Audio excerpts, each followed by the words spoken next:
Lūdzu, pastāstiet novembra mēnesī, kas sagaida svarus? Svari.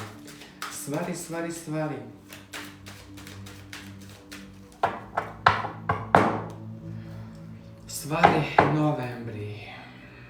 Kas notiek? Kādas ziņas? Viss mums vēlas, lai es jums pastāstu. Zilēm nākotni, ja? Svariem. Kas sagaida svarus? Nākamajā mēnesī. Svari.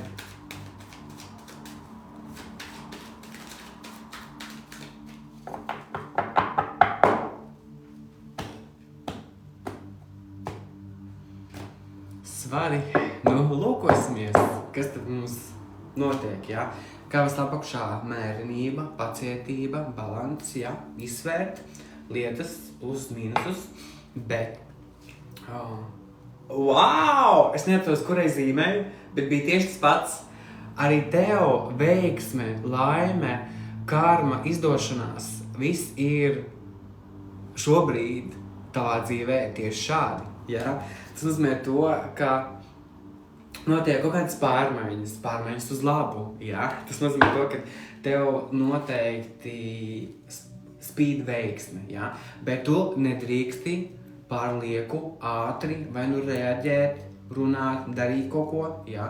Jo pacietība, mērenība, balans, ja? Prāta un emociju līdzsvars, ja? Zivļu pāš, ja? Tas nozīmē to, ka tu noteikti plāno kaut kur doties, un tam ir vajadzīgs noteikti spēks, gribas spēks, vēlēšanās, ja? Un ļoti interesanti arī šeit runā par prāta un ķermeņa vienotību. Šeit par prāta un emociju vienotību, ja? Tā kā noteikti ir kaut kas, kur tu vēlies izlikt sevi, parādīt, ja? Sasniegt, iegūt vēlamo rezultātu. Novembrī izskatās, ka viss ir tavās rokās, un tu to ļoti labi apzinies. Tavs izaicinājums ir gribas spēks, mērķtiecība. Maks pats par sevi stāsta to, ka viss ir tavās rokās, tev ir visi nepieciešami instrumenti. Tev ir zināšanas, tev ir plāns, tev ir ideja. Vienīgais, par ko stāsta šis izaicinājums, ka tu nedrīkst apstāties, ja? Ar visu šo balansu, visu šo pacietību, saprast, ko tu vari ņemt līdzi tālāk, kas tev jāsteidz muguras, ja? Tava enerģija, tava deksme un spēka kārts, ja? Atceries, ka viss ir tavos spēkos un tavs izaicinājums ir vienkārši noticēt tam, ka tu to vari izdarīt, ka tu vienkārši ej uz priekšu, ja? Pagātne, kas iespēdo nākotni, ir zobenu septītnieks, ja? Tas nozīmē to, ka arī tu baidies un centies vienkārši ļoti, ļoti piesardzīgi rīkoties. Pagātne, kas attālinās, mums ir priesteris, tad ticība, idejai, plāni, augstākās zināšanas, tradīcijas, ja? Ģimene, patstāvīgums. Noteikti tu balsties uz pārliecību, uz savu pārliecību, uz savu iekšējo noturību, un tagad tu mēģini savus kaut kādus plānus vai idejas realizēt. Un tavas vēlmes, tavas cerības un tavas sapņi ir zobenu karalis.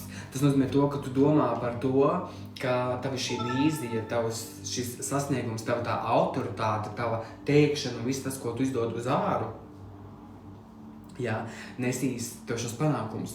Nevis nesīs, bet tas jau nes tev panākumus, ja. Un tev vienkārši vajag atļauties šai transformācijai, atļauties saprast, kas ir tās lietas, kas kā bāze tev kalpo, un ko tu vari darīt vēl, lai spētu iet tālāk un sasniegt vēl vairāk. Jo šeit zobens septītnieks, viņš runā par to, ka mēs stratēģiski rīkojamies, mēs plānojam, ja? Mēs esam uzmanīgi, piesardzīgi, mēs esam mazliet tādi viltīgi, ja? Varbūt neejam un nestāstam visiem par saviem plāniem, ja? Mēs kaut ko paklusējam, jo mums taču tomēr ir kaut kāda ģeniāla mastermind ideja, ko mēs gribam realizēt, un mums vajag, lai viņi nosēžās, ja? Bet ar priesteri pagātnē tas nozīmē to, ka šai domai, šai rīcībai ir potenciāls. Jo pirmā kārtas ir laimes rāds, veiksme un izdošanās ir tavā pusē. Tev vienkārši ir jānotic, ka tu vari ar savām domām panākt vēlamo rezultātu, un tev vienkārši jāpaļaujās, jāuzticās. Ļoti tuvu nākotne ir zobenu trīnieks, kaut kādas bēdas, kaut kādas sarūktinājums, kaut kāda nepatika. Varbūt kādam no jums nāksies novembrī pateikt nē vai izslēgt kaut ko ārā no jūsu dzīves, jā? Vai tie būtu kaut kādi cilvēki vai kaut kādas lietas, kas jūs sāpina, jā? Tad jums ir visas iespējas iegūt skaidrību, kas ir šīs lietas, kuras jums ir izdarījušas, teiksim, tā slikti, jā.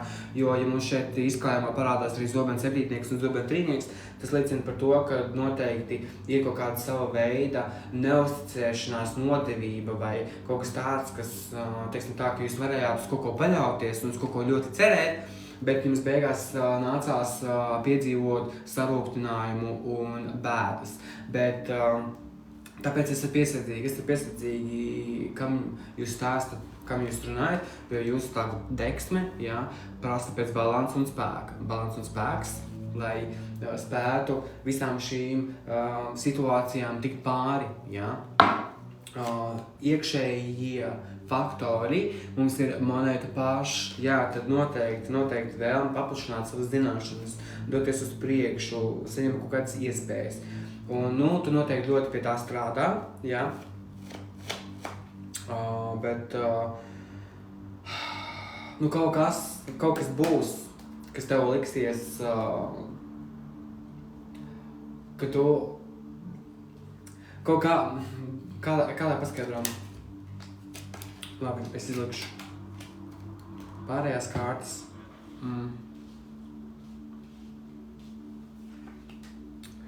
Jo šeit ārējos faktoros ir kausu karalis, jā, un kausu karalis ir stabilitāte, teiksim tā, emocijās, tiešām iegūt kaut ko un būt gandarīti par to. Šeit vispār ir 2 karaļi, kas simbolizē vīrišķo enerģiju, jā, ļoti stipri izteikti vīrišķa enerģija. Varbūt es runāju ar svaru zīmes pārstāvu, kurš ir vīrietis, jā, tad šeit ir tiešām, teiksim tā, nostabilizēšanās savās emocijās un savā prātā, jā.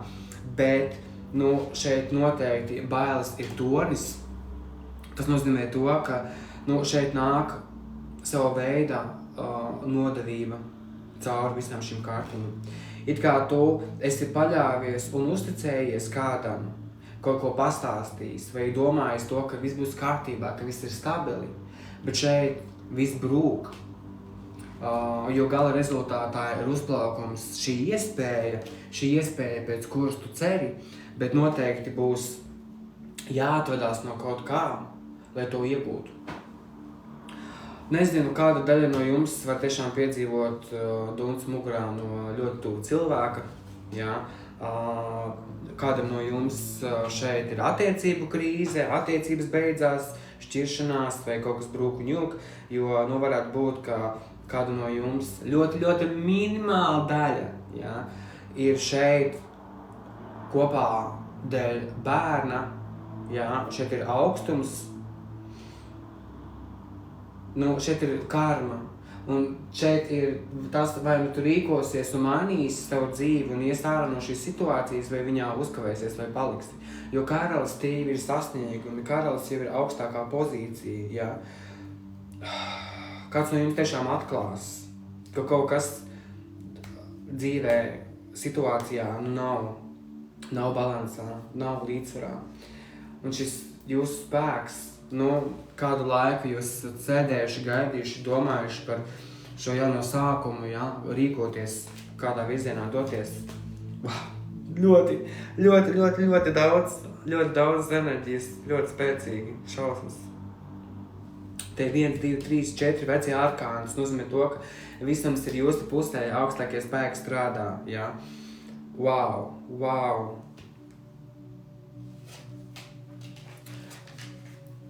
Wow. Nu, prātīgi.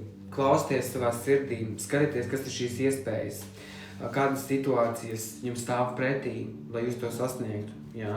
Jo šī paļaušanās un ticība savam spēkam un likteņa pagriezieni, karma, nu, viņa nes tiešām pārmaiņas. Un baidies, vai tu nebaidies, vai tu par kaut ko šaubies, bet negaidītas pārmaiņas kā no zila gaisa, jā. Kaut kas vecais sabruks, lai tā vietā celtos pavisam kaut kas jauns. Un es ticu, ka tu to zini. Es zinu, ka tu zini, par ko es runāju. Jā. Es pat cik lieku kolektīvam, un šis nav personīgais lasījums, tad šeit ir message noteikti ļoti daudziem cilvēkiem. Un jūs ņemat noteikti tā, kā jums vajag. Paldies, lai jums ir brīnišķīgs novembris, turaties, jā, un lai jums